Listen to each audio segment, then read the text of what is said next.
The air was heavy with the scent of saltwater, and the sound of waves crashing against the shore filled the air. As the sun set over the horizon, casting a golden glow over the small beach town, a sense of unease settled over the streets. Lena had always loved the beach, but tonight, something felt off. She couldn't quite put her finger on it, but she couldn't shake the feeling that she was being watched. She wrapped her cardigan tighter around herself and quickened her pace, eager to get home and lock the doors behind her. As she turned onto her street, she saw a figure leaning against a lamppost, their face obscured by the shadows. Lena's heart skipped a beat and she hesitated for a moment, wondering if she should turn back. But then the figure stepped forward, and Lena realized with a start that it was her neighbor, Mrs. Thompson. "Oh, hello Lena, Mrs. Thompson said, a friendly smile on her face. "I didn't mean to startle you." "It's okay," Lena said, trying to calm her racing heart. "I just wasn't expecting to see anyone out here." "I couldn't sleep," Mrs. Thompson said with a sigh. "I decided to take a walk to clear my head." "It's such a beautiful night, isn't it?" Lena nodded, but she couldn't shake the feeling that something was off. Mrs. Thompson had always been friendly, but there was a glint in her eye tonight that made Lena feel uneasy. "Well, I should get going," Lena said, taking a step back. "I have to get up early for work tomorrow." "Of course, dear," Mrs.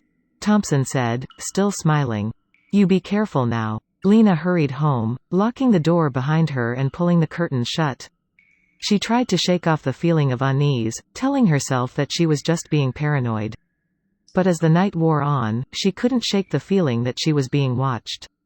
The next morning, Lena woke up to the sound of sirens. She groggily stumbled out of bed, wondering what was going on. As she made her way to the window, she saw that the street was swarming with police cars and ambulances. She threw on some clothes and rushed outside, joining the crowd of neighbors who had gathered to see what was happening. It was then that she saw the body lying on the ground, covered in a white sheet. Lena's heart skipped a beat as she recognized the distinctive silver hair of Mrs. Thompson. She couldn't believe it. What had happened to her friendly neighbor? As the police began to question the witnesses, Lena couldn't shake the feeling that something wasn't right. She had seen Mrs. Thompson last night, but the police were saying that she had been killed sometime in the early hours of the morning. Lena began to do some digging of her own, determined to find out the truth. She started by going through Mrs. Thompson's things, looking for any clues that might help her understand what had happened. As she rummaged through the old woman's things, she came across a box filled with letters and documents. One of them caught her eye, a letter from a law firm, dated just a few weeks ago.